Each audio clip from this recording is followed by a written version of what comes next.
Want to know how to let Dola AI scan for documents? Well, no worries. So in this video, I'm going to show you how you can easily let Dola AI scan documents so that it can help you in order to prepare for exams, presentations, and much more. So in this video, I'm going to do it and I'm going to show you how it's done. So let's get right into it. But first things first, you can just simply head towards dola.com on your web browser or open up the Dola application. So the process is same. So we have also created a video on how to download it, so make sure to watch it.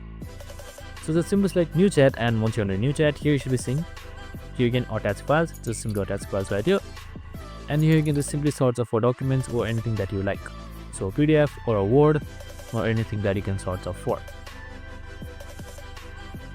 So you can just simply scan it as you want. So as you can see right here, so just simply scan this document, summarize.